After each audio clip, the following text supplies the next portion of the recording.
Escanita, The Mavi Story. Dear Papa Dudut, may kasabihan na kapag mahal mo ang isang tao ay tanggap mo anuman ang pag-uugali niya. Pero may exemption yon, lalo na kung hindi na maganda ang inaasal niya. At bilang partner niya, responsibilidad mo na pagsabihan siya sa maayos na paraan upang maitama anumang ugali na hindi nakabubuti sa kanya. Yan ang eksaktong karanasan ko kay Paloma. Pero bago ko ipagpatuloy ang pagkukwento ay magpapakilala muna ako. Tawagin niyo na lamang po ako sa palayaw kong Mavi. 33 years old, taga Quezon City at nagtatrabaho bilang virtual assistant. Kung ilalarawan ko ang aking sarili, masasabi ko na may itsura naman ako. Malinis sa katawan at tahimik, pero kapag nakuha mo ang loob ko ay madaldal naman akong tao. Bukod doon ay mahilig din po ako mag-ipon at mag-invest, pero hindi naman ako kuripot. Masinop lang ako sa pera dahil alam kong hindi yon pinupulot. Sa katunayan ay meron na akong napundar na mga property katulad ng studio type condo unit at kotse. Tumutulong din ako sa pagpapaaral sa aking mga kapatid at merong kaunting savings, insurance at investments.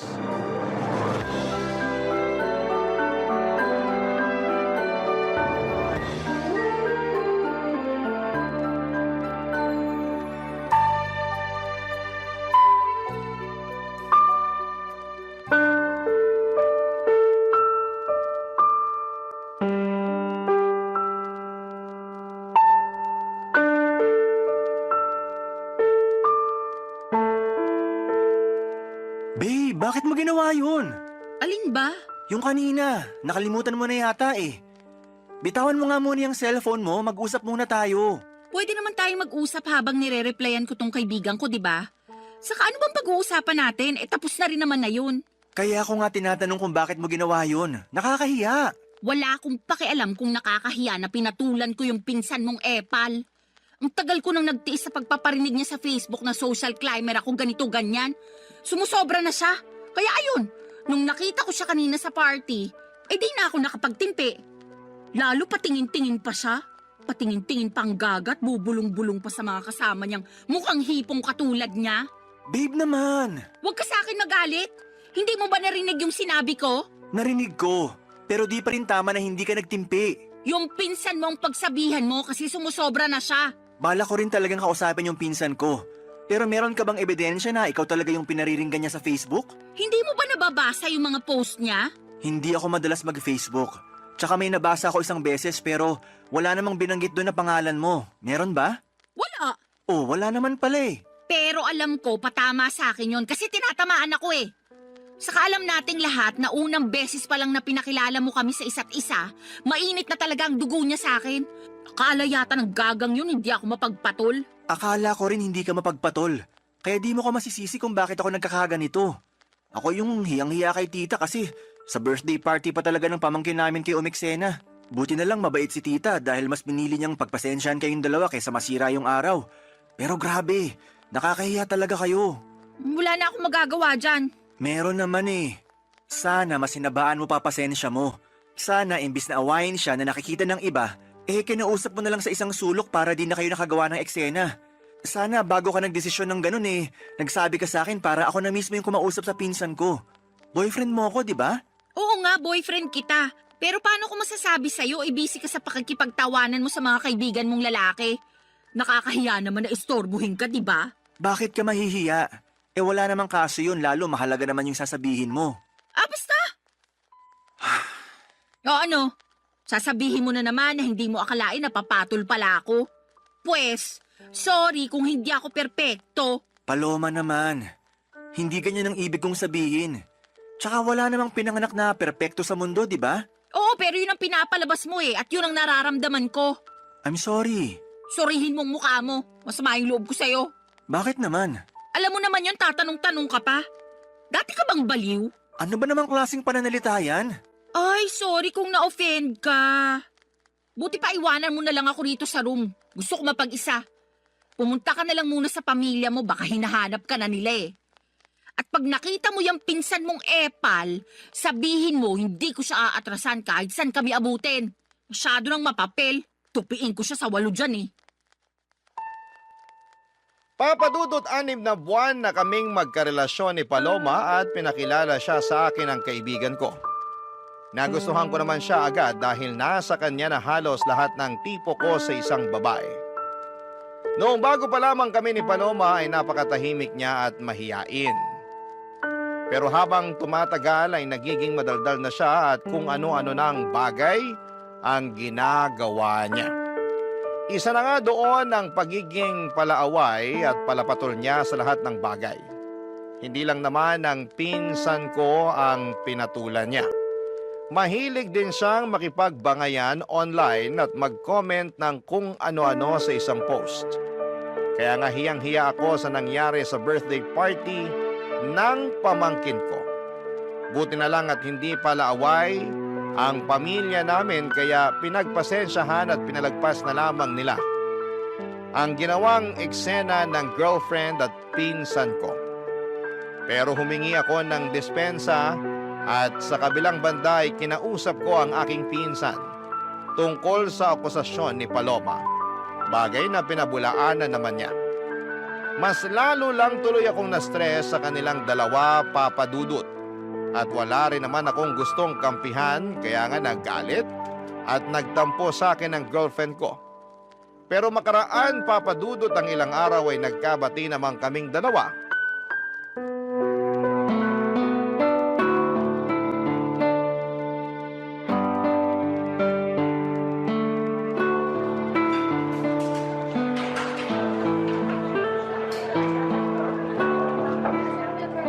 Thank you ah. Saan? Sa panlilibre mo sa akin. Nung nakaraang araw pa ako takam na takam sa burger at fries na to. Alam mo namang hindi ako basta-basta makakabili ng cravings ko dahil magkukulang yung sahod ko para sa pamilya ko. Oo, alam ko yun. Tsaka maliit na bagay lang naman tong panlilibre ko. Boyfriend mo ako, di ba? Sana sinabi mo na nung nakaraan ka pa pala nagka-crave rito para nabilhan kita. Hindi na, nahihiya rin kasi ako sa'yo. Ikaw naman? Totoo naman yun. Lagi ko kasing naiisip na ikaw yung taya sa mga labas at gala natin. Ay, kailan kaya ako makakapag-ambag ng mas malaki-laki ano? Pag nakaluwag ka na. Pero saka mo na yun isipin. Sabi ko nga boyfriend mo ko at ako ang lalaki sa relasyon. Walang kaso sa akin na maglabas ng pera kung para rin naman sa'yo. Thank you. Pero kainis talaga maging mahirap. Hirap na akong magtipid at magpigil na unahin ang sarili ko dahil sa pamilya ko. Buti sana kung thankful sila sa akin. Kaso hindi naman. May nangyari na naman ba sa bahay nyo? Oo Kanina lang bago ako umalis para makipagkita sa'yo. Nagalit na naman si nanay kasi kaunti lang daw yung binigay kong sweldo. Di raw makakabili ng 10 kilong bigas at masarap na ulam. Lagi na lang daw noodles at dilatang sardinas na bibili niya. Kaya nagagalit yung kuya kong batugan. Magagawa ko. Malaki kaltas ko ngayong cut-off Alam naman nila yan, bakit nagugulat pa sila? Tapos yung tatay ko nagtatampo kasi hindi ko man lang daw siya mabigyan ng pera pang yosi. Ayos lang ba siya? Ako pa ba bibili ng pambisyo niya? Nakakaloka. Sige lang, magkwento ka lang. Yung kuya kong batuga nangungutang sa akin, panghulog ng motor niya. Sana all may motor, di ba? Kukuha-kuha ng hulugan tapos sa akin ipapakargo kapag nagigipit sa bayaran. Lakas din talaga ng tama Di ba may trabaho naman ang kuya mo? Meron, pero kulang-kulang pa rin daw kasi sinusustentuhan niya yung 3 anak niya sa iba't ibang babae. Galing no? Napakalandi ng kuya ko. Ay, kaya pala stress na stress ka nung nakita kita kanina. Oo, medyo lang. Pinautang mo ba kuya mo? Syempre hindi. Kaya lang pinagsabihan akong maramot at hindi raw maaasahan. Ay, kaloka. Nang galaiti talaga ako pagkarinig ko nun. Para akong bulkang sasabog anumang sandali. Saka wala na akong pera para pautangin siya, no? Ano siya, hilo? Nanghihingi pa nga sa akin ng pamproject sa school yung bunso namin. Syempre, mas inuna ko na yun kaysa sa kanya. Grabe rin talaga yung kuya mo. Wala na sa lugar ang mga pinagsasasabi. Lahat sila ganun sa bahay. Ay! Siguro maliban na lang sa bunso namin. Kasi bata pa yun. At yun lang yung kasundo ko. Kaya lang, mas lamang talaga ang stress ko sa pamilya ko. Lalo pag wala na kaming pera. Ang unfair lang din talaga dahil malakas pa naman yung parents ko pero ang kukupad. Mula nang magkatrabaho ako, umasa na talaga sila sa akin. Hindi na naawa na nagkakandakuba na ako sa pagtatrabaho para lang buhayin sila. Uy, napakamalas ko talaga. Alam mong hindi totoo yan. Totoo yon. Mahirap lang talaga paniwalaan kasi hindi ikaw yung nasa posisyon ko. Di tulad ko, solo mo pera mo, di ba? Tumutulong din naman ako sa pagpapaaral sa mga kapatid ko. Oo nga, pero hindi ka naman obligado kasi may business yung mga magulang mo. May pera kayo at kaya pa rin nila kayong buhayin. Hindi katulad namin kasi ako lang talaga yung dapat bumuhay sa pamilya ko. Kaya nga kahit itong cravings ko, hindi ko talaga mabili. Malapit na talaga akong masiraan ng ulo. Kung may magagawa lang sana ako para tulungan ka. Alam mo, meron. Ano yun? Ibahay mo na ako. Mag-live-in na tayo para makaalis na ako sa toxic kong pamilya. Papa Dudut, nagtatrabaho bilang private company employee si Paloma at sakto lang ang kinikita niya. Siya ang breadwinner sa kanila kaya wala talaga siyang maitabi para sa sarili. Kaya nga sa abot ng makakaya ko ay binibilhan ko si Paloma ng mga pangangailangan at kaunting luho niya. Pero hindi ko naman kayang saluhin ang lahat, lalo na yung tungkol sa toxic niyang pamilya. Kaya naisipan niya na mag-live-in na kami pero nag-alangan ako dahil sa paniniwala kong mag-asawa lang ang dapat na magkasama sa iisang bubong. Dahil doon ay naggalit na naman sa akin si Paloma. Tapos ay paulit-ulit pa akong inuusig ng aking konsensya tungkol sa mga posibilidad na sinasabi ng girlfriend ko na baka mangyari sa kanya pag hindi pa siya nakaalis sa kanila. Halimbawa noon ay baka tuluyan na siyang mabaliw o masiraan ng ulo. Kaya nga pinag-isipan ko ng mabuti ang plano niyang pagtira kasama ko. At agad ko yung pinaalam sa aking mga magulang, Papa Dudut. Barangay Love Stories. Barangay Love Stories. Papa Dudut, pinaintindi sa akin ng mga magulang ko na ayos lang na tumira kami ng magkasama ni Paloma sa isang bubong, lalo na at alam din nila ang sitwasyon ng girlfriend ko sa pamilya niya. At mas nanaig ang awa nila sa kanila kesa sa paniniwala na kinamulatan namin. Relihiyoso kasi kami pero unti-unti ay nabawasan at nagbago naman yon. Dahil sa iba't ibang kadahilanan, kaya nga pumayag na ako makipag-live-in kay Paloma. Pero may kondisyon. Bale, hindi kami magkatabi sa isang kama at sa sofa ako matutulog. Nung una ay pinagtawanan pa ako ni Paloma pero nung pinaliwanag ko sa kanya na gusto kong pangatawanan ng paniniwala ko, ay wala na rin siyang nagawa pa. Sabay pa rin naman kaming kumakain, magkasamang nanonood ng TV o di kaya ay nagluluto ng aming pagkain. Pero sa abot ng makakaya ko ay pinipigilan ko ang aking sarili na maging sobrang malapit sa kanya. Kaya lang isang araw ay nagpaalam sa akin si Paloma na gagabihin at huwag ko na raw siyang hintayin. Lalabas daw kasi sila ng mga katrabaho niya. Bagay na wala namang kaso sa akin para na rin makapag-unwind siya. Pinilit ko pa rin siyang hintayin pero sa inabot na lamang ng madaling araw ay wala pa rin siya. Kaya nakatulog na ako sa sofa at nagising na lamang noong maramdaman kong may humahawak sa aking pagka-lalaki, Papa Dudut.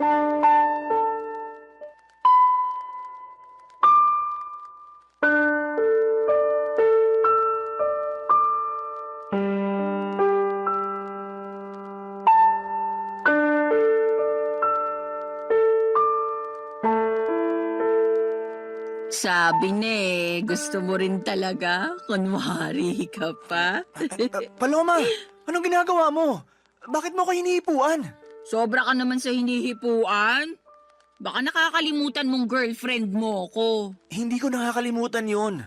Alam kong girlfriend kita pero totoo namang hinihipuan mo ko. Bakit? Di mo ba nagustuhan? Hindi. Kasi alam mo naman yung paniniwala ko pagdating sa bagay na yan, di ba? Oo, at nakakabwisit ka. Bakit ka nabibwisit? Napag-usapan na natin to, di ba?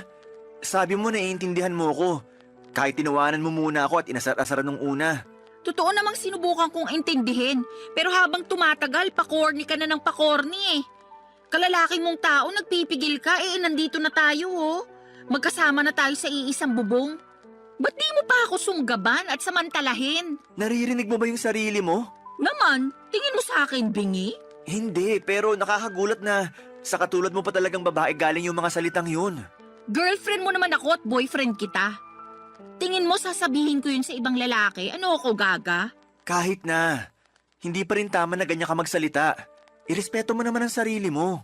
Nire-respeto ko yung sarili ko, no? Saka masyado kang sensitive at makalumang tao kung umasta.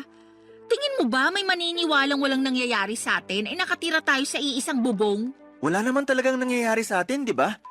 At kung walang maniwala, hindi ko na problema yun. Basta alam ko sa sarili ko na ginawa ko yung sa tingin ko tama. Alin? Yung sakalang mag-aano kapag kasal na? Oo, Corny mo talaga. Nagsisisi na tuloy ako na sinagot kita. Masyado kang ewan eh. ikaw yung masyadong ewan. Anong sinabi mo? Alam mo na nung una pa lang ayaw ko. At iniiwasan ko makipag-live-in sa'yo hanggat di pa tayo kasal. Pero gusto mo na kamo para makaalis ka na sa pamilya mo. Pumayag naman ako, di ba? Okay lang din sa pamilya ko. Ibig sabihin, nag-adjust ako para mapagbigyan yung gusto mo. Salamat sa pag-a-adjust mo. Pero baka nakakalimutan mong may hiningi ka ring kondisyon. At yun yung hindi tayo magtabi sa kama sa pagtulog. Tama ka. At pumayag ka naman, di ba? Papaalala ko lang sa'yo. Pumayag nga ako pero ewan ko sa'yo. Hindi naman malaking pabor yun. Umasa ako na naiintindihan mo pinanggalingan ko. Pero mukhang nagkamali ako matapos mong gawin yung bagay na ginawa mo kanina lang. Bakit ba big deal pa rin sa'yo na hinipuan kita? Mukhang gusto mo rin base sa reaksyon ng ano mo kanina. Hindi ko gusto. At natural na reaksyon lang ng katawan yun. Di ko yun mapipigilan. Sus, natural na reaksyon daw. Totoo naman eh. Para kang tanga. Kalalaki mong tao, ikaw pa yung iwas ng iwas sa ganyan. Hindi ako sanay Daig mo pa yung babae kung umasta. Nasasaktan ako sa mga sinasabi mo sa akin. Kinumpara mo pa ako sa iba. Sensya na, pero ano magagawa ko? Sinasabi ko lang kung ano yung nasa isip ko. Hindi lahat ng naisip mo dapat mong sabihin. Lalo na kung makakasakit ka lang din ng kapwa. Hindi ka lang pala makalumang tao, balat sibuyas ka rin. Ay nako, ewan ko sa'yo Paloma. Mas ewan ko sa'yo, pakaarte mo. Babae na nga yung lumalapit sa'yo, ayaw-ayaw ka pa dyan. Sure na ba yan? Sige na, try lang natin. Please lang, tigilan na natin tong usapang to. Nakainom ka eh. Mabuti pa matulog ka na dun. Inaantok na rin ako. Uy, kainis ka talaga. Para kang ewan. Siguro, ayaw mo lang talaga sa akin, no? Alam mong hindi totoo yan. He, ewan ko sa'yo. Papadudot kahit na masama ang loob ko kay Paloma dahil sa ginawa niya ay mas masama pa rin ang loob niya sa pagtanggi ko sa kanya. Hindi naman kasi ganun yon, hindi sa ayaw ko siya pero iniiwasan ko lang talaga na may mangyari sa amin lalo na at hindi pa kami kasal. Alam ko baka tawagin niyo kong hipokrito at nagmamalinis dahil magka-live-in na kami ni Paloma pero ginagawa ko lang ang alam kong tama at nararapat gawin bilang isang lalaki. Kaya lang ay hindi yon maintindihan ni Paloma at gulat na gulat ako sa ugali niyang yon. Lalo pang nadagdagan ang sama ng loob ko nang insultuhin niya ako at ang paniniwala ko. Pero alam ko na meron lang din siyang pangangailangan kaya nagawa niya ang bagay na yon. In short ay pinatawad ko si Paloma at pinalagpas ko ang mga nangyari. Doon ko na naisip na mag-propose ng kasal sa girlfriend ko bagay na walang pasubanin niyang tinanggap. Papadudot mahal ko si Paloma at masaya ako dahil ikakasal na kami. Kaya lang ay makalipas ang isang linggo ay merong nangyari, papadudot.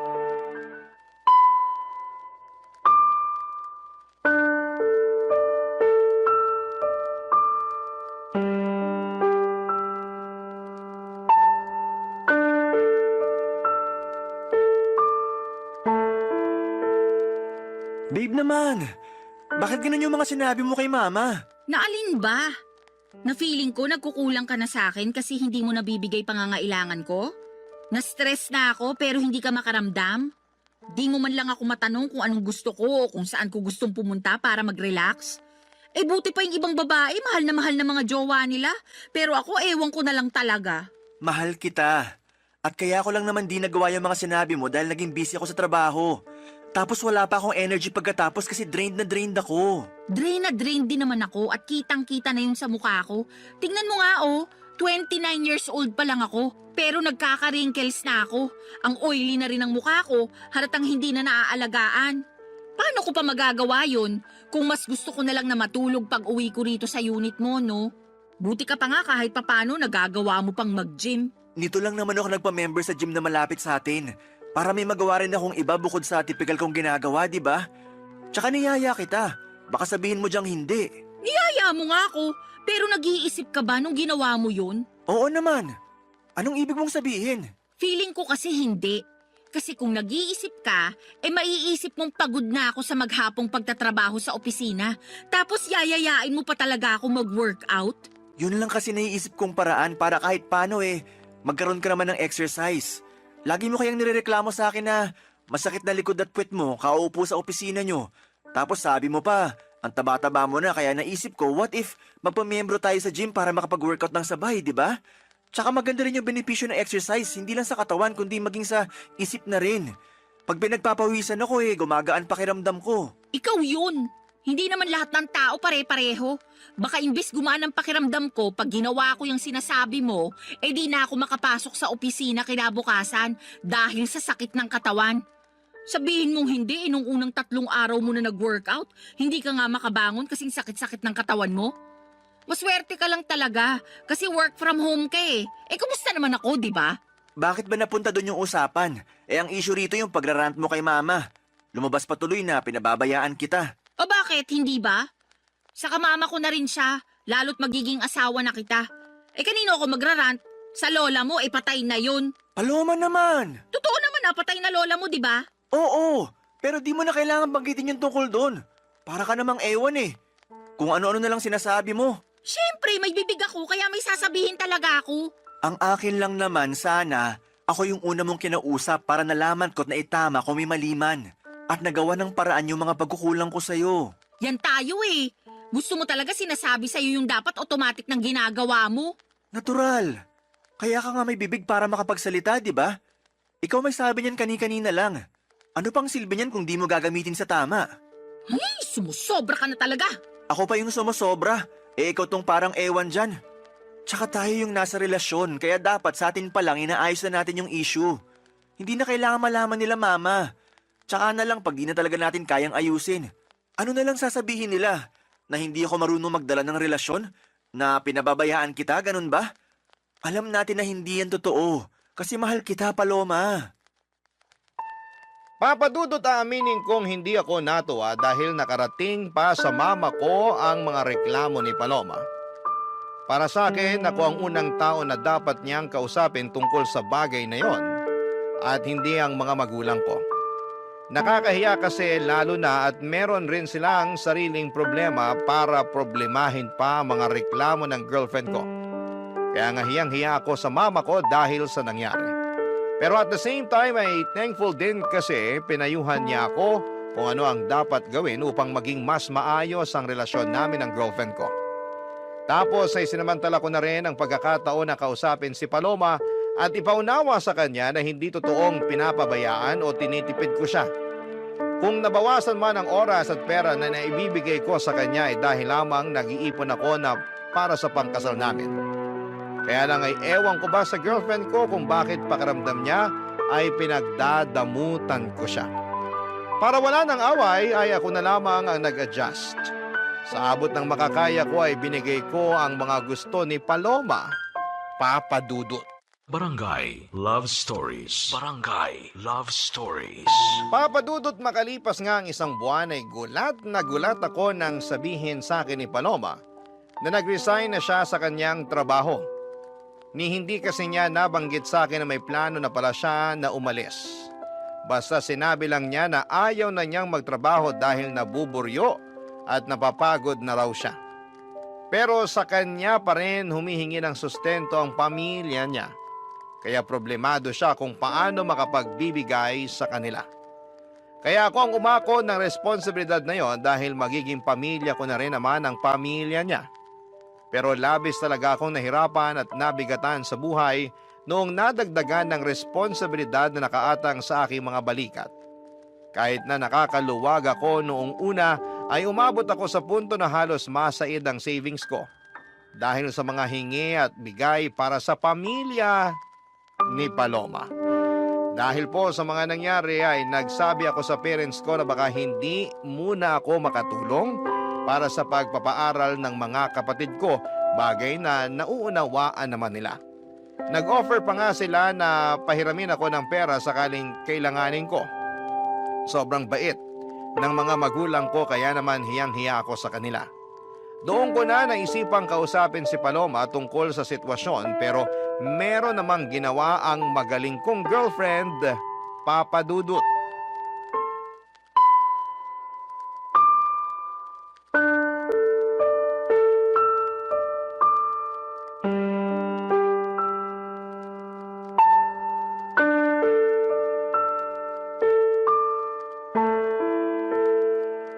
Paloma, anong ginawa mo? Ha? Anong ginawa ko? Wala akong ginagawa rito ha. Pwede ba? Hindi ito yung panahon para sarkastikuhin mo ko. Seryoso yung tanong ko sa'yo. Kasi nalaman ko lang naman na ang damit ang laki ng utang ko sa bangko. Oh, problema ko ba yun kung ikaw naman pala yung may utang? Ako nga. Kasi sa akin nakapangalan yung credit card na ginamit mo, kakaswipe sa mga bagay na gusto mong bilhin. Bakit ka nagagalit? Nakalimutan mo bang pinahiram mo sa akin yung credit card mo? Para ka mo may magamit ako kapag may gusto akong bilhin? O ayan, ginamit ko lang kasi nga may bibilin ako, di ba? Pero di ko naman akalain na haabot ng ganun kalaki yung magiging utang ko sa credit card. Ano bang pinagbibili mo, ha? Mga bag. Alam mo namang gustong-gusto ko ng mga bag, lalo na yung mga branded. Sawang-sawa na kasi ako sa mga pipitsugin at class A. Gusto ko yung pangrampa naman. Yung mapapasabi talaga ng wow yung mga makakakita. At saan ka naman rarampa?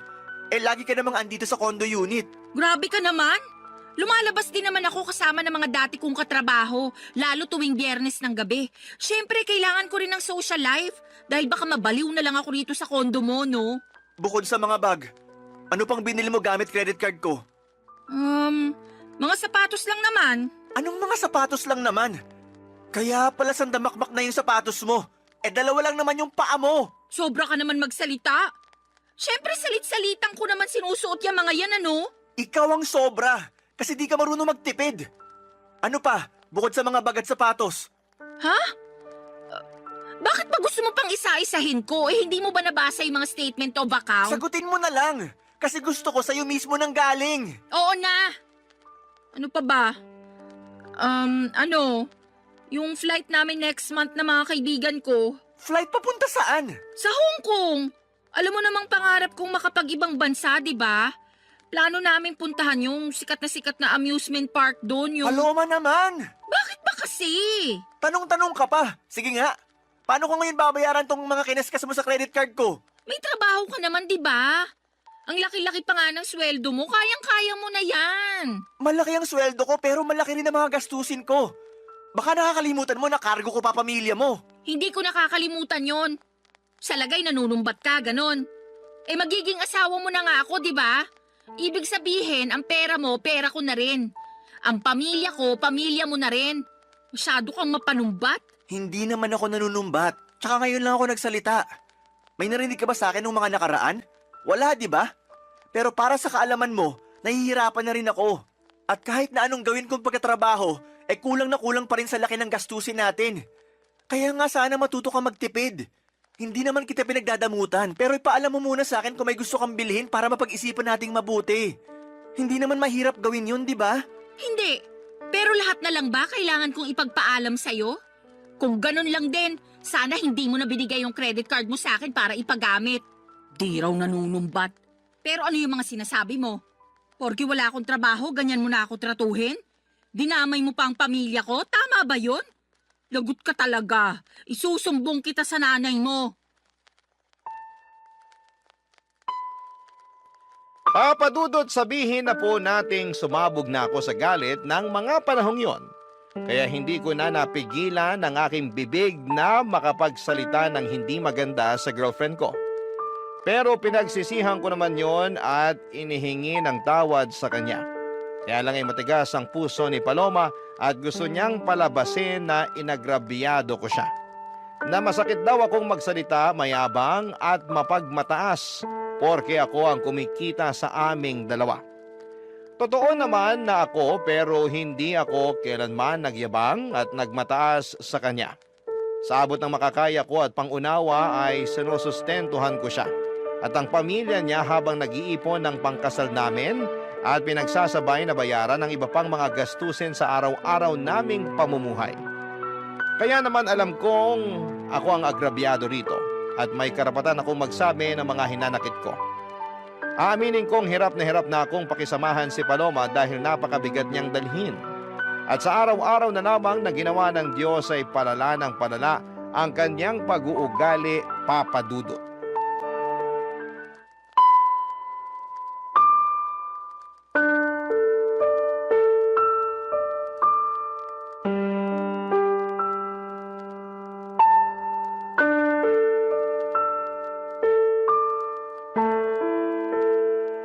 Babe, ano na naman bang ginawa mo?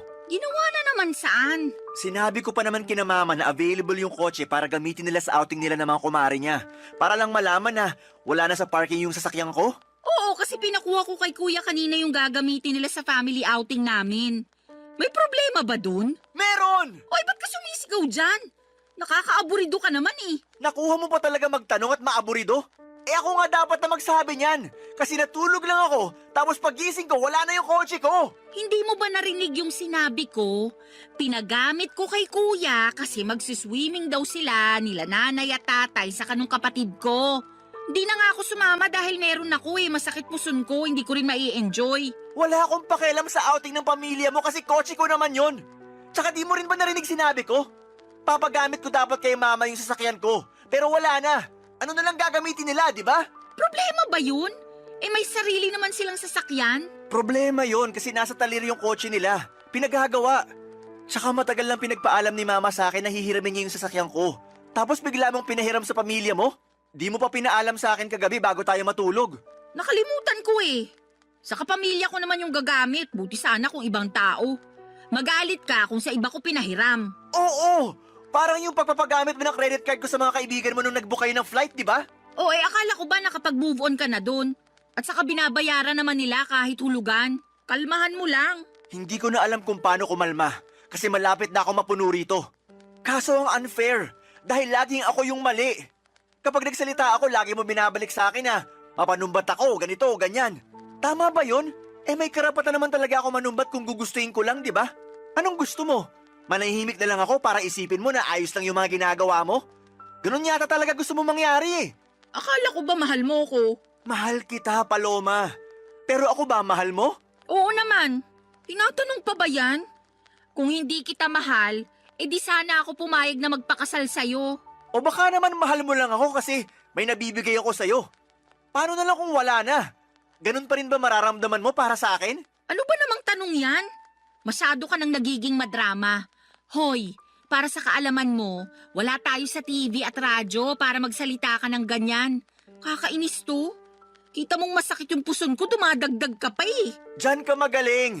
Imbis na sagutin ng diretso yung tanong ko, kung ano-ano na namang sinasabi mo. Alam mo, napapagod na ako. Napapagod na ako sa relasyon natin. Napapagod na ako sa'yo at sa pamilya mo. Anong ibig mong sabihin? Hindi ka talaga makahalata, no? Di ka rin marunong makiramdam. Sarili mo lang mahalaga sa'yo. Kaya paano pa ako nakakasiguro na mahal mo nga ako? Nang dahil lang sa kotse na pinahiram ko sa kuya ko, nagkakaganyan ka na? Ang malala, nag-historical ka pa talaga. Inungkat mo lahat Saka kung sa usapang pagod lang naman, mas pagod kaya ako sa'yo. Pagod ka saan? Sa relasyon natin? Oo, kasi pakiramdam ko kinokontrol mo ko.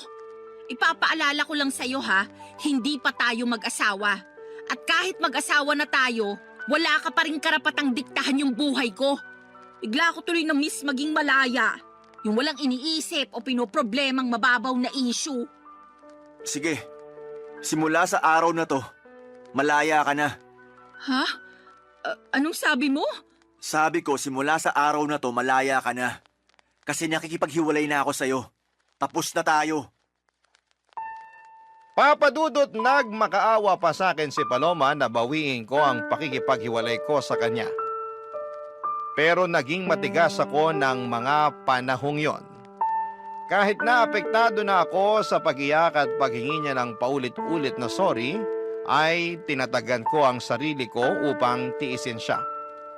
Sobra na kasi ang mga ginagawa niya sa akin na pinalagpas at pinagpasensyahan ko lang. Siguro'y panahon na rin para bigyan ko ng pabor ang aking sarili na maging malaya mula sa mga responsibilidad ko sa kanya. Walang nagawa si Paloma noong nakipaghiwalay na talaga ako sa kanya. Agad niyang inimpake ang mga damit niya at umalis sa condo unit ko. Aaminin kong gusto ko siyang pigilan, pero may isang bahagi sa akin na nagsasabing wag na akong kubuha ng bato na ipupukpok ko lang din sa ulo ko. Kaya lang ay may mga sandali pa rin talaga na nakokonsensya ako sa pakikipaghiwalay ko kay Paloma, lalo na at malapit na kaming ikasal. Sana'y mapayuhan ako ng mga kabarangay natin kung tama bang bawiin ko ang pakikipaghiwalay ko sa dati kong kasintahan at mag-umpisa ulit kami ng bagong buhay o pangatawanan ko na lamang at tumanap ng ibang babae na mas mabuti para sa akin. Aaminin ko na mahal ko pa rin si Paloma. Hanggang dito na lamang ang sulat ko, Papa Dudut. Maraming salamat po sakaling mapili po ninyong i-ere ang kwento ng buhay ko. God bless and more power sa Barangay Love Stories. Ang inyong forever kapuso at kabarangay forever, Mavi. Dear Papa Dudut, good day sa inyo at sa mga bumubuo ng Barangay Love Stories, tawagin niyo na lamang po ako sa pangalang Solana. 29 years old, taga Cardona, Rizal at isang online seller. Pero dati ako nagtatrabaho sa isang private company. Sa kasalukuyan ay buntis ako sa first baby namin ng husband ko, pero meron na akong unang anak sa ibang lalaki. Panati ko talaga ako ng programa ninyo, Papa Dudut, at hanggat maaari ay wala akong kinakaligtaang episode sa radyo. Kumbaga ay hindi kumpleto ang pananghalian hanggat hindi kami nakatune in kay Papa Dudut. Tapos isang araw ay naisipan kong magpadala ng sulat sa inyong programa upang marinig ko namang umere ang sarili kong kwento. Kahit naman paano ay merong makukuhang aral at inspirasyon ang mga kabarangay natin sa mga karanasan ko sa buhay. Magsisimula ang lahat taong 2023 kung saan ay sa edad kong 27 years old ay gustong-gusto ko nang mag-asawa. Kaya lang ay wala pa nga akong boyfriend noon, bagay na nakadagdag pa sa aking frustration. At palagi ko yung sinasabi sa aking nanay, Papa Dudut.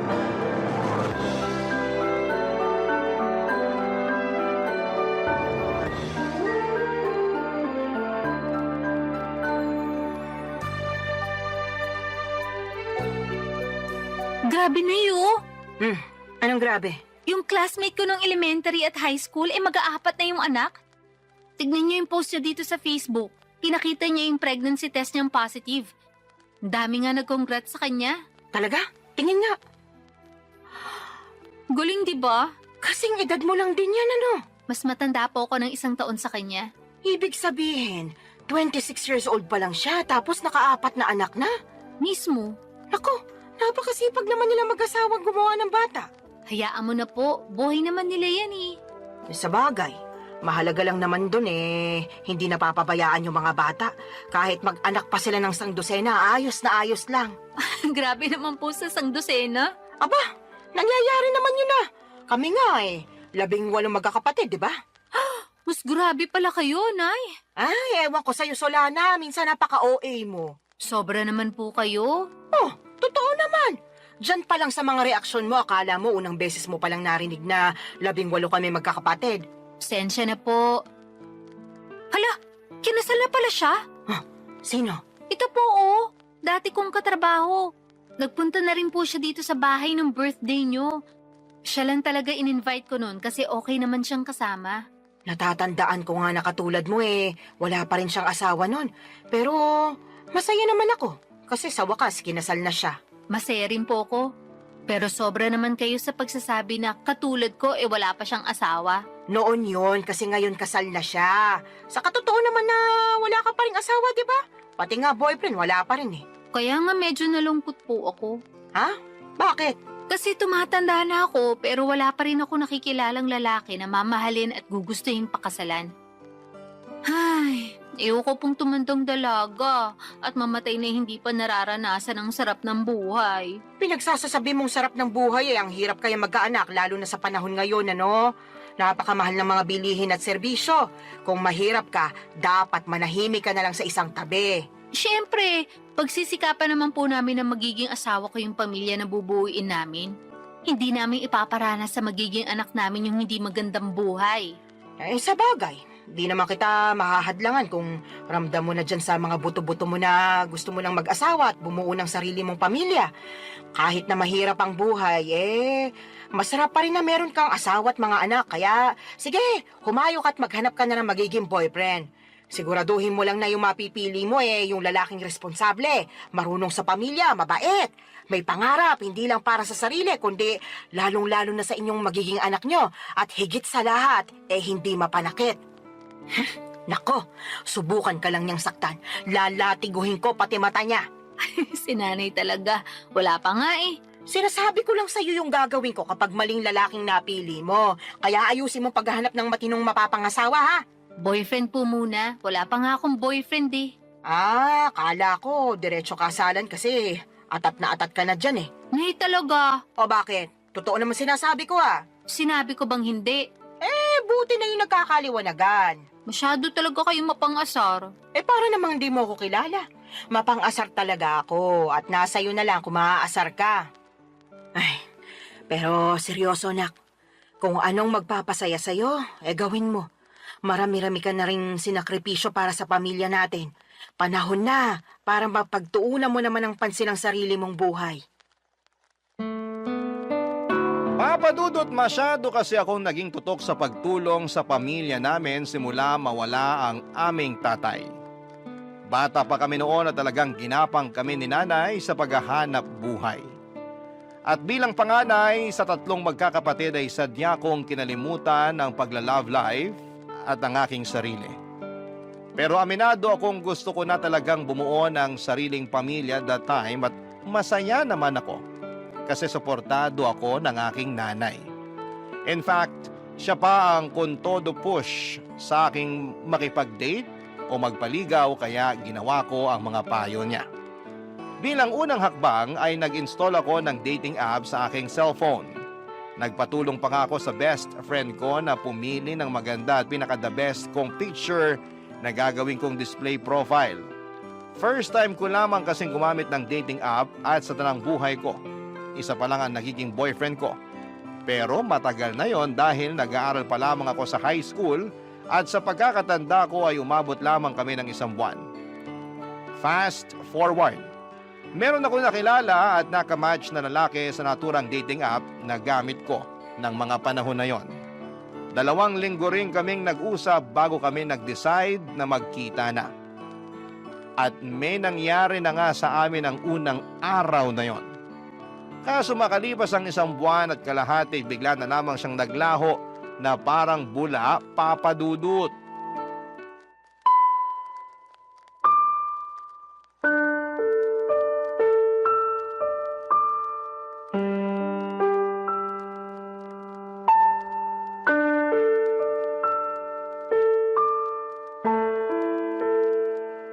Nay, minulto niya ako. Sino? Yung lalaki na kilala ko online at naka-date. Minulto niya na ako. Paano minulto? Bakit? Namatay na ba siya? Nay naman eh. Pinatay mo naman agad yung tao. Sabi mo kasi minulto ka, kaya anong iisipin ko kundi namatay na pala yung tao, di ba? Yun na nga. Kaso buhay na buhay pa po siya. At ang ibig sabihin ko sa minulto, naglaho na lang siya bigla na parang bula. Bigla na lang siyang hindi nagparamdam. Hindi ko na matawagan. At hindi na rin siya nagre-reply sa mga text ko. Naku, minulto ka nga. Sumalangit nawa. Nay naman eh. Sabi mo sa akin, nagkakamabutihan na kayo, di ba? Opo. Akala ko rin papunta na kami sa pagiging mag-boyfriend-girlfriend kasi okay naman yung date namin. Nagsabi pa nga siya na plano niya akong ligawan at pumayag naman ako. Kaya lang... Kaya lang ano? Nawala siya bigla pagkatapos niya makuha sa akin yung pagkababae ko. Hala ka! Ibig mo sabihin, sinabi mo ng perlas ng silanganan? Opo! Ako nalintikan na.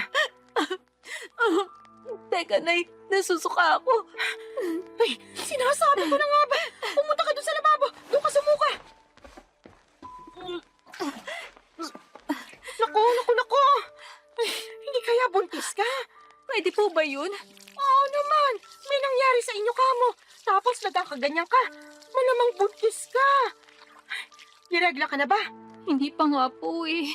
Mag-iisang linggo na. Nalinti ka na talaga. Paano nga po kung buntis ako? Ano nang gagawin ko? Bigla akong tinakasan ng tatay ng anak ko. Hindi ko alam kung anong gagawin mo, pero siguraduhin mo muna na buntis ka nga. Magano ka? Mag-pregnancy test. Ayoko po. Anong ayaw mo pinagsasasabi mo dyan? Natatakot po ako eh. Paano kung positive? Wala na tayong magagawa dyan. Saka na lang nating isipin kung ano yung susunod nating gagawin kapag totoo na buntis ka nga. Pesting buhay naman oh. Ngayon pa talaga nangyari to kung kailan bigla namang nawala yung nakabuntis sa akin. Kasalanan mo rin naman kasi.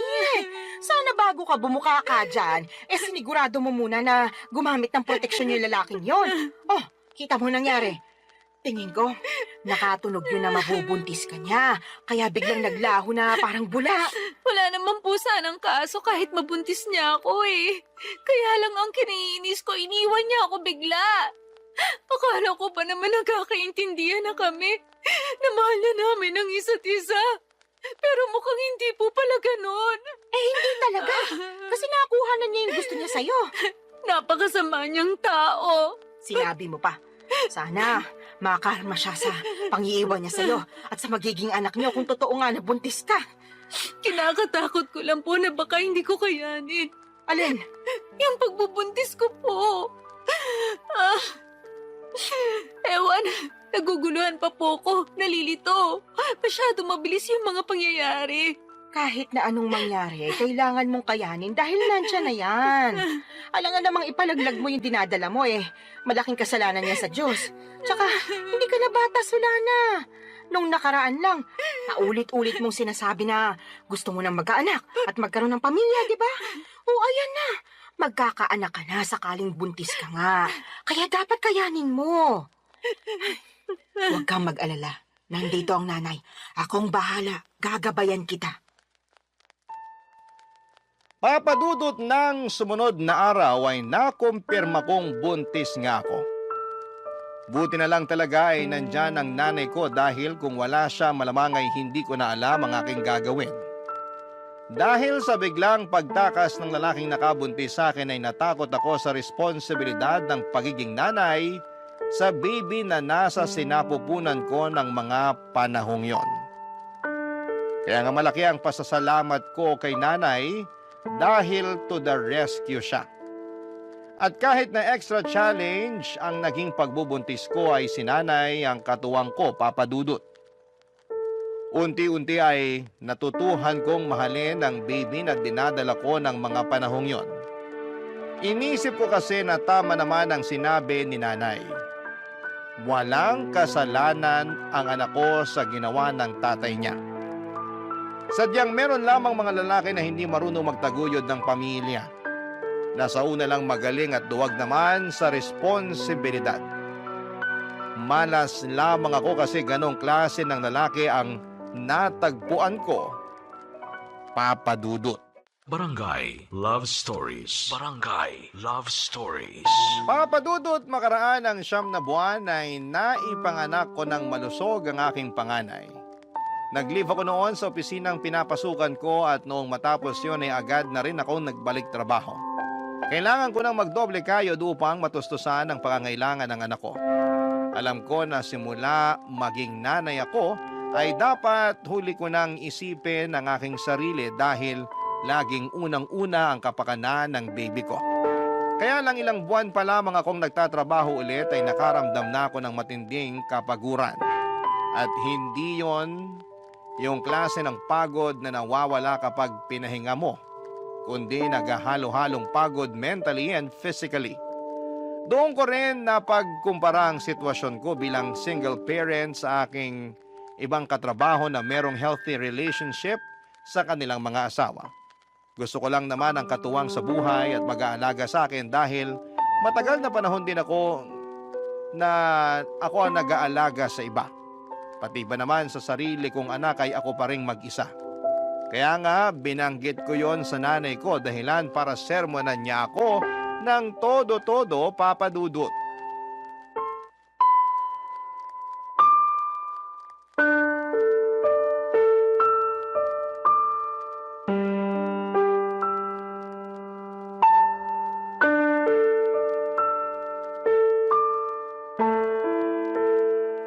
Nay, pagod na po ako. Kapag nasa opisina ako, hindi ako makapag-concentrate. Lagi akong lutang at nakatulala. Kaya nga nasisita ako ng boss ko at isang beses natawagan na ng pansin. Pero anong magagawa ko? Gusto ko na lang umuwi nung time na yon at magmukmuk sa higaan. Kaso alam ko hindi ko naman yun magagawa dahil kailangan kong alagaan yung anak ko pagdating ko rito sa bahay. Medyo mahirap nga yung pinagdaraanan mo, anak. Pero wala ka naman magagawa kasi kailangan mo magtrabaho pa rin para sa anak mo. Yun na nga po Imbis na sana nagpapahinga na lang ako rito sa bahay natin. At ako na yung nag-aalaga sa baby ko, kailangan ko pang umalis para magtrabaho. Thankful po ako na inaalagaan niyo yung anak ko. Pero ewan ko ba? Ano ba kasing problema? Pagod ka nga lang ba talaga o ano? Sa tono mo kasi para kang nagsisisi na nagkaanak ka. Yung totoo? Oo, sabihin mo yung totoo. Tama po kayo. Nagsisisi po ako na nagka-baby ako. Sula na naman! Kung naiintindihan lang ng anak mo yung sinabi mo, malamang magtatampo yung bata. Sarili niyang ina, pinagsisisihan siyang sinilang sa mundo. Ano pong magagawa ko kung yun ang nararamdaman ko? Wala, di ba? Tsaka bago kayo magsalita ng ganyan, iintindihin niyo muna yung pinagdaraanan ko. Naiintindihan ko yung pinagdaraanan mo dahil nanay din ako. Partida, isa pa lang yung anak mo. Tapos kayo, 3 pa nga na inire ko. Pero ang kaibahan natin, kasama niyo po si tatay sa pag-aalaga at pagpapalaki sa amin bago siya inagaw sa atin ng kamatayan. Tapos ako simula nang pinagbuntis ko yung baby ko hanggang pinanganak, mag-isa lang ako. Ewan ko kung nasa ng lupalop ng impyerno na napunta yung tatay ng batang yan. Nakakagigil lang talaga pag naaalala ko. Huwag mo namang sisihin yung anak mo sa katarantaduhan at pagiging irresponsable ng tatay niya sa'yo. Sino pong sisisihin ko? Napapagod na po ako magtiis at magkunwari na ayos lang yung lahat. At saka inggit na ako sa mga kasamahan ko sa opisina na merong mabubuting kinakasama at asawa. Ha? Bakit naman? Siyempre, ako wala. Kaya napatanong na lang ako sa Diyos kung bakit ang unfair niya sa akin. Hindi naman ako makasalanang tao Nagpapakitino naman ako sa abot na makakaya ko. Pero bakit pinarusahan niya pa rin ako? Sobra ka naman! Para mo na rin sinabing pagpaparusa yung pagkakaroon mo ng anak. Totoo naman po. Ay, maghinay-hinay ka nga sa mga sinasabi mo. Kawawa naman yung anak mo, Wala pa siyang kamuwang-muwang sa mundo, tapos pinag-uusig na agad siya ng sarili niyang ina. Yun po kasi yung nararamdaman ko. Ano po magagawa ko? Meron kang magagawa. Sana pinigilan mong maisip yan. Para hindi mo na naramdaman kasi maling-mali yan. Doon pa lang sa mainggit alam mong hindi na magandang katangian yun. Sana ganun lang kadali yung gusto niyong mangyari. Wag kasi puro sarili mo yung isipin mo, lalo may anak ka na. Dapat pag nanay ka na, isang tabi mo yung nararamdaman mo at pagtuunan ng pansin yung anak mo. Paano ko nga po magagawa yun kung napapagod na ako? Ay, sana talaga hindi na lang ako pumayag na ituloy yung pagbubuntis sa batang yan. Aray ko! Bakit niyo ako binatukan, Nay? Nagtatanong ka pa talaga kung ano-ano yung sinasabi mo dyan. Kinabutan ka nga! Hindi naman kasalanan ng apo ko na nabuo siya dahil sa kapusukan niyo, Tapos sasabihin mo na sana hindi mo na lang tinuloy yung pagbubuntis mo sa kanya? Sumusobra ka na talagang babae ka! Papa Dudut, doon ko mas napagtanto ng husto na mahirap maging single parent at kung may choice lamang akong baguhin ang kapalaran ko ay gagawin ko. Oo, mahal ko nga ang anak ko pero nawawalan pala ng saysay ang lahat pag nanaig na yung labis na pagod. Tinanim ko sa isipan ko na ang aking anak dapat ang priority ko bago ang sarili ko, pero mas nanaig sa akin ang kagustuhan na makatagpo ng lalaki na magiging katuwang ko sa buhay at mag-aalaga sa akin bilang kapareha niya at kung loloobin ay may bahay. Kaya nga nagsimula ulit ako makipag-usap online kahit na inuusig pa rin ako ng aking konsensya at ng mga sinabi ni nanay. Naiintindihan naman daw niya ako pero nandun pa rin yung sermon niya tungkol sa dapat mas pagtuunan ko ng pansin ang aking anak bago ang sarili ko. Para sa akin ay hindi niya talaga ako nauunawaan. Hindi nagtagal ay meron akong nakausap na lalaki sa dating app at mabilis lang din kaming nagkapalagayan ng loob, Papa Dudut.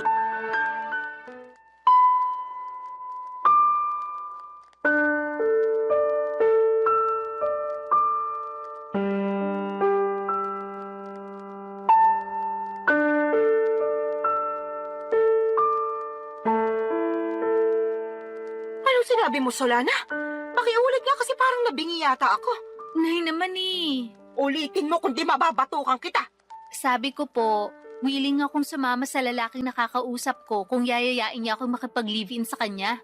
Anong sinabi mo? Sasama ka sa lalaking yun eh. Paano yung anak mo? Sige nga. Yun nga po ang gusto kong pag-usapan natin. Kasi hindi ko masasama yung anak ko. Ni hindi ko pa nga sinasabi sa kanya na may anak na ako kasi, ewan, ayoko lang. Pakiramdam ko pag ginawa ko yun, baka mawalan siya ng gana sa akin. Kasi bihira lang naman yung lalaki na nagkakagusto at sumiseryoso sa mga single mom. Kahit na. Mahalaga pa ba yon? Opo, mahalaga yun kasi mahal ko na siya. Sa lagay, mas pipiliin mo pa yung lalaking yun kaysa sa sarili mong anak, Solana. Hindi ko naman po inaalis yung pagiging nanay ko sa anak ko. Gusto ko lang po magsimula ng panibagong buhay. Magsimula ng panibagong buhay na hindi kasama yung anak mo, ganun ba? Opo, Kanino mo naman iiwan yung apo ko, Aber? sa inyo po. Ay, anak ka naman ng teteng. Ayaw niyo po ba? Napakagagamong babae ka. Ano ba namang pag-iisip meron ka? May pasabi-sabi ka pa na hindi mo inaalis pagiging nanay mo sa anak mo pero ipapaalaga mo sa akin. Kahit na mahal ko yung apo ko, ikaw pa rin na nanay niya yung dapat na mag-alaga sa kanya. Alam ko naman po yun. Pero hindi ko na po siya kayang alagaan. Ano bang pinagsasasabi mong babae ka? Paano di mo kayang alagaan eh? Hindi naman mahirap alagaan yung anak mo. Napakabait niyang bata, normal din siya. Walang karamdaman, kaya paano mo nasasabi yan? Tatapatin ko na po kayo, Nay. Ayoko na po sa anak ko na yan kasi bunga siya ng pagkakamali. Oo, wala siyang kasalanan. Pero hindi ko lang talaga siya mapigilang sisihin sa ginawa ng tatay niya sa akin nung araw. At kahit na anong gawin ko paulit-ulit lang na bumabalik yung pangiiwan sa akin ng lalaking yun sa tuwing nakikita ko yung anak namin. Kaya sabihin niya, paano ako makakausad? Gusto ko nang kalimutan yung pangyayaring yun. At ito lang yung paraan na pwede kong gawin. Napakapangit ng paraan mo sa totoo lang. Pangit na po kung pangit, pero desperado na ako. Tsaka wag po kayo mag-alala, kasi susustentuhan ko pa rin naman yung anak ko. Magtatrabaho pa rin ako ng mabuti para sa kanya. Pwede ka namang magtrabaho ng mabuti nang hindi mo siya kinakailangang iwanan sa akin eh. Ewan ko ba naman sa'yo, nak? Bakit ganyan ka mag-isip? Awang-awa tuloy ako sa anak mo kasi nagkaroon siya ng nanay na katulad mo. Para sa kaalaman mo ha, hindi lang perang pambili ng pangangailangan niya yung dapat na binibigay mo sa anak mo. Kailangan din niya ng pagmamahal mula sa'yo. Pero hindi ko na nga po kayang ibigay yun sa anak ko. Kaya kayo na lang po yung magbigay nun sa kanya. Naniniwala naman po ako na marami kayo nun sa puso nyo. Yung sa akin kasi, ubus na para sa anak ko. At kung meron man pong natitira, konti na lang. Tapos para na lang yun sa sarili ko. Mahirap namang magbigay ng pagmamahal sa iba kung hindi ko uunahing mahalin yung sarili ko, hindi ba? Ibang klase mga katwiran mo, bulok at baluktot. Papadudot parang kinurot ang aking puso sa iyak ni nanay dahil sa naisip kong iwanan ang anak ko sa kanya para makisama sa lalaking nakilala ko online. At kahit na sinosustentuhan ko pa rin naman ang bata ay hindi pa rin sapat yon. Pero kahit na anong gawin kong Pagsaalang-alang sa sitwasyon ay nadaig pa rin ako ng aking damdamin. Mas nanaig ang kagustuhan kong sumama sa lalaking nakilala ko at magsimula ng panibagong buhay. Alam ko po na maraming magagalit sa akin ng mga kabarangay natin dyan at may mga magsasabi na hindi ko naman talaga mahal ang anak ko. Mahal ko ang anak ko pero mas mahal ko ang aking sarili ng mga panahong yon. At kahit na pangit pakinggan, paano ko makapagbibigay ng pagmamahal sa iba kung hindi ko naman uunahing mahalin ang sarili ko kahit nakapalit noon ay ang pagtakas sa responsibilidad ng pagpapakananay sa aking panganay, Papa Dudut. Barangay Love Stories. Barangay Love Stories. Papa Dudut, hindi nagtagal ay sinagot ko na nga ang lalaking nanliligaw sa akin at makaraan lang ang isang buwan ay niyaya na niya akong makipag-live-in. Bale, tumira kami sa Taytay Rizal dahil doon naman siya nagtatrabaho. Hindi alam ng live-in partner ko na meron akong anak sa unang lalaki.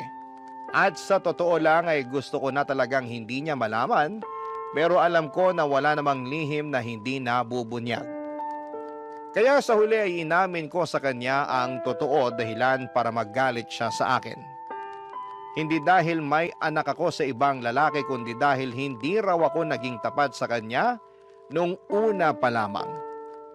Naintindihan ko naman ang pinanggagalingan ng galit niya, kaya humingi ako ng tawad. Hindi niya rin ako natiis dahil mahal niya ako at ang tanging hiling lang niya ay ipakilala ko sa kanya ang anak ko, kaya sinama ko siya sa bahay ng nanay ko sa Cardona, Rizal. At laking gulat ko dahil masayang-masaya siya pagkakita sa aking anak. Kaya lang ay marami pa rin kaming bagay na hindi pinagkakasunduan habang nagpapatuloy ang aming pagsasama. Katulad na lamang noong isang beses na nag-away kami dahilan para mag-alsa balutan ako't umuwi sa aking nanay, Papa Dudut.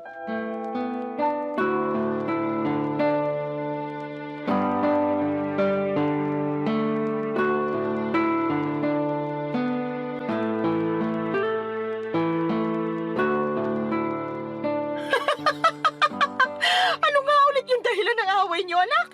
Sinabi ko na po, di ba? Paulit-ulit kayo eh. Hindi ko nang mapigilan. Bakit ba? Kaya sabihin mo na kasi ulit. Sige po, pero last na to ha. Feeling ko kasi inaasar nyo lang ako eh. Sige na, ano nga ulit yung rason? Bakit ka nag-alsa balutan paalis sa inuupahan niyo at umuwi ka rito sa atin? Nag-away po kasi kami nung kinakasama ko dahil binuksan ko yung delata ng paborito pala niya tapos inulam ko. Dilata lang pala, tapos pinag-awayan niyo na. Grabe, hindi ako makapaniwala para kayong mga bata. Hindi ko naman po kasi Ay, sinasadya na mabuksan yun. At saka siya naman may sabi na mag-ulam na lang daw ako ng delata dahil hindi nga siya nakapagluto. Nagkataon na overtime ako sa work. Tapos siya naman nagbago oras ng shift niya. Kaya umalis siya na maaga. Syempre, bilang wala na ring lakas magluto pa, naisip ko nga magbukas na lang ng delata. Ano ba kasing delata yon? Sardinas ba? Corned beef po, yung medyo mamahalin na brand. Hindi mo ba alam na paborito niya yon? Alam ko po na paborito niya yun. Pero hindi ko naman akalain na magagalit siya sa akin ng husto dahil lang sa delatang yun. As in, galit na galit siya. More on, tampo na para bang batang nagmamaktol yung lolo niyo. Akala mo kung sinong inapi. Ginising pa talaga ako para pagdabugan. Matapos niya makitang nasa basurahan na yung delata na inulam ko kagabi. Nagkataon na isang piraso na lang yun, tapos plano niya raw ulamin pag uwi niya. Anong ginawa mo pagkatapos? Syempre, nagalit din ako kasi para siyang tanga. Kagigising ko lang nun tapos naalimpungatan pa ako sa sigaw niya. Tapos bubungaran niya ako ng sermon kesyo ganito ganyan. Aba, hindi rin po ako nagpatalo. Kaya sinagot ko siya para ipagtanggol yung sarili ko. Hanggang sa lumala na yung away namin at nakapagsalita na kami ng hindi maganda sa isa't isa. Hindi ko na po nagustuhan yung mga sinabi niya. Nilayasan ko na siya. Pambihira talaga mga kabataan ngayon. Maliit na bagay pinalalaki kaya dumarami yung hiwalayan eh. Alam ko naman po na mababaw lang yun. Pero nasobrahan eh. Kung kinausap niya lang sana ako na maayos, baka lumabas pa ako at binilan siya ng paborito niyang delata. Di sana wala kaming problema. Hindi sana kami nagkasakitan sa mga sinabi namin sa isa't isa. Kaya lang, hindi ganun yung nangyari. At hindi ko kayang intindihin na ganun siya umusta porque paborito niya yung dilatang kinain ko nang hindi sinasadya. Tama rin naman yung mga sinabi mo. Dilata lang naman yun. Kaya nga po. Tsaka sobrang sama lang talaga ng loob ko sa kanya. Sa dinami-rami ng tao na magsasalita sa akin ng ganun, siya pa talaga. Ayun, hindi na ako nakatiis, kaya nilayasan ko na siya.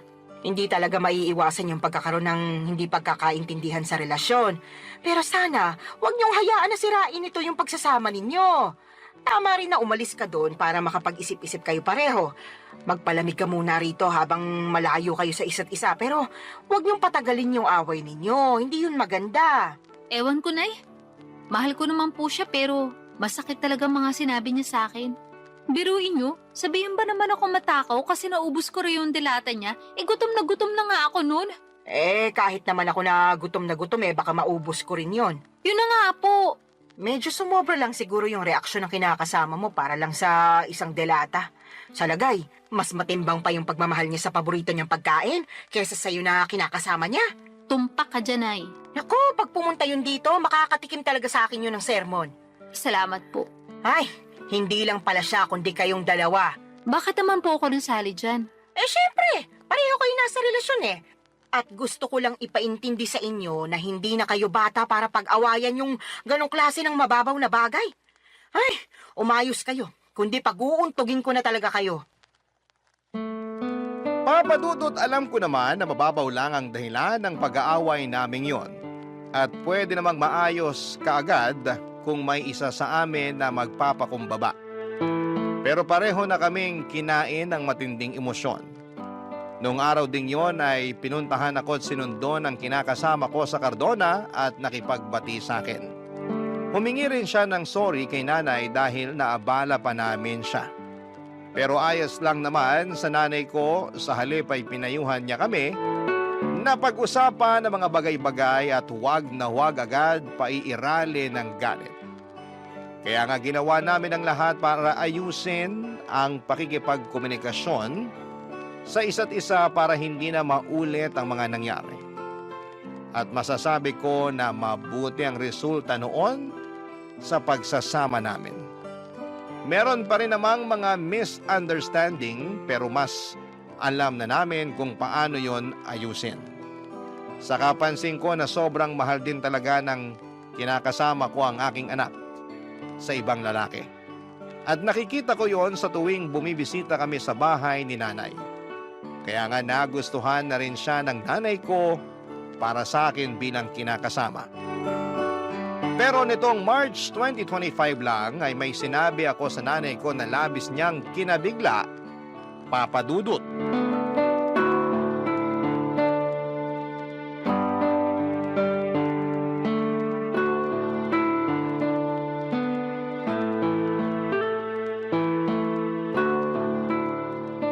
Nay, may sasabihin po ako sa inyo. Pero huwag kayong mabibigla Depende kung sasabihin mo maganda ako, matagal ko nang alam yon. Puro kayo biro. So tingin mo nagbibiro ako? Nakakasakit ka ng damdamin Siyempre, maganda po kayo. Kanino pa po ba ako magmamana kundi sa inyo lang, di ba? Yan, sige, utuin mo pa ako. Ano ba kasi yung sasabihin mo at may pasabi-sabi ka pa ng wag akong mabibigla? Tungkol po sa amin ang kinakasama ko. Ang totoo, niyaya niya na ako magpakasal kahit sa West lang daw po muna. Para lang magkaroon na ng basbas yung pagsasama namin. Talaga? Naku, mabuti naman! Ano sinabi mo? Pumayag ka ba? Siyempre, opo. Tuwang-tuwa nga ako Ako rin tuwang-tuwa kasi sa wakas ikakasal ka na, nak. Dati-rati, pangarap mo lang yung maikasal tapos ayan na, mangyayari na. Kaya nga malaki talagang pasasalamat ko sa Diyos. Kasi dininig niya yung panalangin ko, nabigyan niya ako ng matinong lalaki. Yung magiging asawa ko, magiging tatay ng mga anak namin, at makakasama ko hanggang tumanda kami. At nangyari na nga yun. Buti na lang naging matyaga ka sa paghihintay. Opo. Pero may isa pa po pala akong sasabihin. Ha? Meron pa bukod sa sinabi mo na ikakasal ka na? Ganun na nga po. O sige, ano ba yon? Pinag-usapan po namin ang kinakasama ko. Nakukunin na namin yung anak ko at isasama sa inuupahan namin. Gusto po niya na isang buong pamilya na kami at handa naman siyang ampunin yung bata para siya na ang kilalaning ama. Ayos lang po ba sa inyo yun? Tinatanong pa ba yan? Siyempre ayos na ayos sa akin. Hindi po ba kayo malulungkot kasi papapalayo na kayo sa apo nyo? Ano bang klaseng tanong yan? Natural malulungkot ako. Pero sino ako para ipagkait sa apo ko na magkaroon ng tatay at nanay sa kanyang paglaki, di ba? Kaya nga malaki talaga yung pasasalamat ko dyan sa kinakasama mo kasi mahal na mahal yung anak mo. Tingin ko nga, mas mahal niya pa yung apo ko kaysa sa'yo eh. Mahal ko rin naman po yung anak ko. Pero aminado ko naging gagalang ako sa pagdidesisyon nung araw. Sa totoo lang, matagal ko nang pinag-iisipan na kunin yung anak ko para ako na yung mag-aalaga sa kanya. Gusto ko pong bumawi sa lahat ng pagkukulang ko bilang nanay niya. Siguro hindi pa naman po huli ang lahat, di ba? Hindi pa naman talaga. At suportado kita sa gusto mong mangyari. Basta ipangako mo na hinding-hindi mo na ibabalik sa akin yung apo ko kasi bigla ka na lang napagod magpakananay sa kanya, ha? Hindi laruan niyang anak mo para sa kaalaman mo. Meron siyang damdamin. Tsaka baka gabaan ka na kung gagawin mo pa yun sa kanya. Hinding-hindi ko na nga po ulit gagawin yun sa anak ko, Nay. Pangako po yan. Huwag ka sa akin mangako. Sa anak mo ikaw mangako. At patunayan mo yon. Mahalin mo siya ng husto. Iparamdam mo na lagi kang nandyan sa tabi niya bilang nanay niya. Ipaglaban mo siya sa lahat ng pagkakataon. Lagi mo siyang piliin sa kahit na anong sitwasyon. At kahit na magkaroon pa kayo ng mga anak, nung kinakasama mo, huwag mong hayaan na mabaliwala yung panganay mo. Tandaan mo, Solana, ha? Wala siyang kasalanan sa ginawa sa'yo ng ama niya, kaya huwag mo siyang sisisihin. Opo, Nay. Naiintindihan ko po lahat ang mga sinabi niyo at tatandaan ko po yun. Sige, mapapanatag na ako kung ganon. Paano mo pala aalagaan yung apo ko kung nagtatrabaho ka? Tungkol po sa bagay na yan, pinag-usapan na namin ng kinakasama ko na magre-resign na ako para maalagaan ko yung anak ko. Sinabi ko kasi sa kanya na gusto kong bumawi sa anak ko dahil malaki nga yung nagawa kong kasalanan sa kanya nung araw. Katulad nyo, sinuportahan din po ako ng kinakasama ko. Papa Dudut, alam kong hindi ako naging perpektong magulang sa anak ko noong araw, pero sa kasalukuyan ay ginagawa ko naman ang lahat upang makabawi sa kanya. At yun naman ang mahalaga, hindi ba? Sising-sisi ako sa nagawa kong pangiiwan sa kanya noon nang mas pinili ko ang aking sarili, ngunit masayang-masaya naman ako. Dahil naalagaan ko na siya ngayon, katuwang ang aking kinakasama na ngayon ay asawa ko na.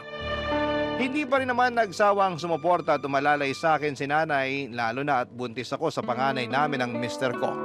Alam ko na mas magiging challenging ang pag-aalaga ng dalawang maliit na bata, kaya sinabi ni nanay na pupuntahan niya ako sa inuupahan namin para alalayan pagkapanganak ko.